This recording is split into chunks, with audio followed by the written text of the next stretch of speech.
Medyo horror lang, kwentong nakakatakot, kababalaghan at misteryo. Huwag kalimutang mag-subscribe at pindutin na din ang notification bell para updated ka sa mga bagong istorya na parating. Mahalaga sa akin ang kalamansi. Masustansya at nakapang-aalis umay. Hindi rin ako naalis ng bahay na walang kalamansin dala. Kahit isa man lang. Maging sa basong aking pag-iinuman, ako'y pihikan. Gusto ko babasagin lamang. Ayoko ng plastic. Bakit? Ganito kasi yun, kaibigan. Probinsya. Expected mo fiesta, di ba? Laging ganun. Lalo pagpatak ng buwan ng April hanggang May. Mananawa ka sa karne. Si Butch, inaya kami nila Kulas na pumuntang fiesta sa barangay. Ayaw kong banggitin pangalan, mahirap na. Basta, malayo siya sa town proper. Malayong malayo. Dahil sa wala naman akong ginagawa, sumama ako. Tawanan kami sa daan kasi ang layo nga. Kahit kumain kami ng pagkarami-rami, matatagtag rin pag uwi namin. Lubak kasi yung daan, saka malayo nga. Pagdating namin, pinakain na kami ng tropa namin. Nakaugalian ko na, pag kumakain ako sa ibang bahay, unahin kong uminom ng tubig. Pipili ako ng babasagin na baso o kaya yung cup. Ipapailalim ko yung isang kamay ko dun, saka ipipiit ko pakaliwa, pakanan yung baso. Pag nabasag kasi, ibig sabihin may lason. Hindi ko na kasi matandaan kung sa kanan ba o kaliwa, kaya both ways ko ginagawa. Turo sa akin ni Roger, ganun kasi siya. Nakaugalian na rin niya. Turo naman sa kanya ng lolo niya sa probinsya nila. Ang probinsya niya, somewhere in Mindanao. Hindi naman nabasag. Isa pa tropa namin yung nag-imbita. Pero kasi nakasanayan ko na nga, mismong sa bahay namin ganun ako eh. Pagkatapos kumain, pumunta kaming basketball court sa barangay nila. May sayawan, party-party. Tawa kami ng tawa nila Kulas kay Butch kasi may isinasayaw siyang babae. Masyadong maarte, parang diring-diri sa tropa namin. Nung natapos, naglakad kami pauwi sa kanila. Maliit lang yung baryo, magkakakilala mga tao. Festa pa man din, kaya halos lahat ng dayo gusto nila kumain sa bawat bahay. Nakangiti kaming tumanggi pero may isang matandang babae yung mapilit. Kahit yung tropa naming taga ron, hindi makatanggi. Kaya sabi ni Butch, pagbigyan kasi nakakahiya naman. Yung bahay nun, nasa gitna ng bukid. Halatang bago pa yung bahay at di pa tapos kasi wala pang palitada. May mga tanim na kalamansi doon sa may papasok. May 2 bahay pang mararaanan bago yung bahay nun. Natuwa ako doon sa mga kalamansi kasi ang lalaki. Namitas ako ng 4, tigi-isa kami, nauna yung matanda.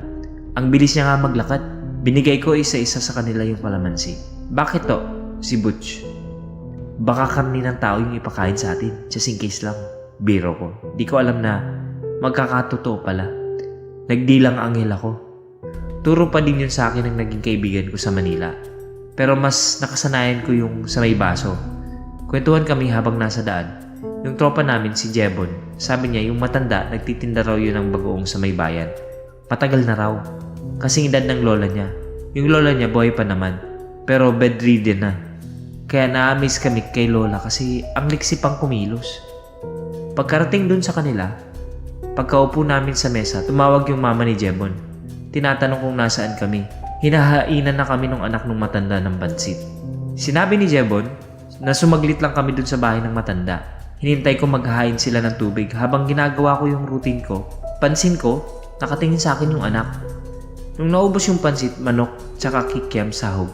Sunod naman kanin tsaka sisig. Tumanggi na kami nun. Kahit ang sarap tingnan ng sisig, kaya ang ginawa ng matanda, ibinalot na lang niya yung sisig.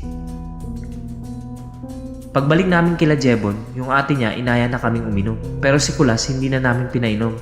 Siya kasi driver kaya good boy talaga yun. Si Butch, nilagay niya yung sisig sa may plato. Ako naman naganap ako ng sili saka tiniris ko na yung kalamansi ko. Hinati ko saka binudbud dun. Habang hinahalo ko, parang may nagbago dun sa sisig. Naging parang may buhok-buhok. Pinagalitan ko pa si Butch noon kasi baka buhok niya kasi maikli. Di naman pwedeng akin kasi mahaba buhok ko. Nung si Kulas na yung naghalo, paisa-isa tinatanggal niya yung mga buhok. Bigla siyang naduwal. Tinanong namin kung bakit. Basta suka lang siya ng suka. Nung tinignan namin yung sisig, aba, Kulang na lang dukutin namin mga bituka namin. Nagkaroon ng kuko ng tao dun sa sisi. Kinuha ko pa kay Butch yung kalamansing bigay ko. Saka ko binudbud. Mas lalong dumami yung buhok. Doon na sa karne mismo. Pinagalitan kami nung mama ni Jebon. Dapat raw hindi na kami sumama. Kasi kaya pala tinawagan niya si Jebon para maiiwas kami. Kahit alam na niyang nasaan kami nila Jebon. Tinawagan niya pa rin para malaman ng matanda na alam niya kung nasaan kami. May nakakita kasi sa amin na inaya ng matanda. May usap-usapan na pala sa kanila na aswang yung pamilyang yun. Si Jebon lang ang hindi naniniwala. Takot na takot kaming umuwi nun kaya doon na kami natulog. Sinunog namin yung sisig. Ang nakakadiri pa, yung asawa pala nung anak ni Lolan, kamamatay lang. Close casket, imagine nyo na. Hanggang nung 2014, nakikita ko yung matanda sa palengke. Madalas pag nakikita niya ako, binibigyan niya ako ng libreng bagong. Homemade daw. Yung mga kapwa niya tindera, pasikreto akong iniilingan. One time pa nga, may sumunod pa talaga sa akin para sabihan ako. Akala nila hindi ako aware pero hindi nila alam. Sa tuwing bibigyan ako nun ni Lola, babasagin ko yung lalagyan. Second time naman mangyari sa Manila. Tumigil muna ako sa college, nag-decide akong mag-work muna. Nag-work ako sa call center nun. Booming pa lang nun ang call center sa atin. Nung yung isang ka-team ko nag-aya sa kanila, doon na lang daw kami mag-lunch sa kanila. Sige naman kami. Sa may Caloocan sila. Dapat ang mangyayari, doon na rin kami matutulog bago yung pasok namin kasi masyado namang hassle pag uwi pa kami ng kanya-kanyang bahay. Yung iba kasi Quezon City pa, ako naman Paco pa, pero nangyari nga ito. Di pa tapos magluto nun dumating kami. Inom muna ng RC tsaka kain ng biskwit. So dahil nga sa nangyari, lagi na ako may dalang kalamansi. Ginagawa ko pa rin naman yung sa may baso. May isa akong katim na nahalata na yung mannerism ko sa may baso. Kaya kwinento ko sa kanya lahat-lahat. Kumakain kami noon sa Chowking nung nagtanong siya. Naghahain yung tatay nung nag-imbita si May ng kinilaw na karne. Nakakita na ako ng ganun pero nagtataka ako noon kung bakit mamula-mula yung karne. Galing kasing probinsya namin yung karne. Native na baboy kaya ganyan, sabi nung tatay. Gusto ko sana sabihin, opo, alam ko po yung itsura ng native na baboy. Maitim, maliit, pero hindi si Binay. Pag nakakakita ako nun sa gabi, binabato ko kahit nasa kulungan. Mukha kasing aswang.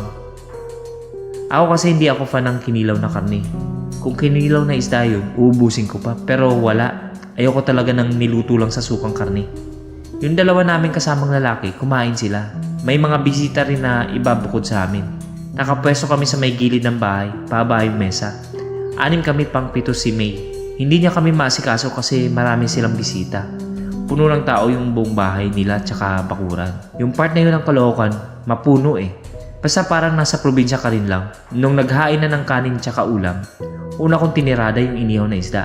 Nanghingi yung isa naming kasama kay May ng kalamansi para sana ilagay sa may toyo ng sausawan. Pero wala daw. Kaya ako, sabi ko, meron ako. Bigla na lang umalis si May. Sabi nung isa pa naming kasama, na-offend ko ata. Boy Scout daw kasi ako masyado. Wala talaga sa isip ko na may mangyaring di ka nais-nais. Siyempre, mababait naman sila. Lalo si May. Ako, yung parang bunso sa grupo. Siya naman yung umaalalay sa akin nung bago pa lang ako. Pero kasi out of habit na yung ginagawa ko. Nakasanayan ko na nga. Kahit nga mama ko, pinapagalitan na ako kakaganon ko. Sino daw bang maglalason sa akin sa sarili naming pamamahay? Ultimo kahit sa Jollibee kung saan bida ang saya. To think na hindi naman babasagin yung baso dun. Yun na nga, nag-decide ako na karne naman ang kainin. Tinusok ko ng tinidor yung kalamansi, saka yung sinandok kong ulam, binudbud ko doon. Tanghaling tapat, nagsitindigan mga balahibo ko sa katawan. Adobo yung sinandok ko, mukhang masarap nung una pero nanlilimahid na bigla. Busy yung iba sa pagkain kaya yung katabi ko lang ang nakapansin. Dapat magwawala na siya pero pinigilan ko. Pinaganap ko siya ng pwedeng paglagyan ng sinandok ko. Ang nahanap niya yung baunan niya ng tubig. Doon namin nilagay, saka ako pinatago sa kanya. Gusto ko nang magsuka-suka nun kasi sarap na sarap yung mga kasama namin. Kakapigil ko, nagawa ko naman kahit papano. Pero yung katabi ko, hindi niya kinaya. Nagsuka siya ng nagsuka. Ako humahago ng likod niya. Huwag kang mag-OA kung gusto mo pang maranasan na magkarayuma, sabi ko. Kasi di ba malay ko ba kung anong pwede nilang gawin sa amin. pag nalaman nilang alam namin. Kaka-19 ko lang nun. Ayoko pa matigok. Dahil dun, sa pagsusuka niya, nakapagdahilan kaming dalawa na kunwari magpapa-ospital siya. Pinapaiwan pa ng mama ni May yung iba sa amin kasi marami pa daw pagkain pero buti na lang nagdalang hiya sila. Sumama na sila sa amin.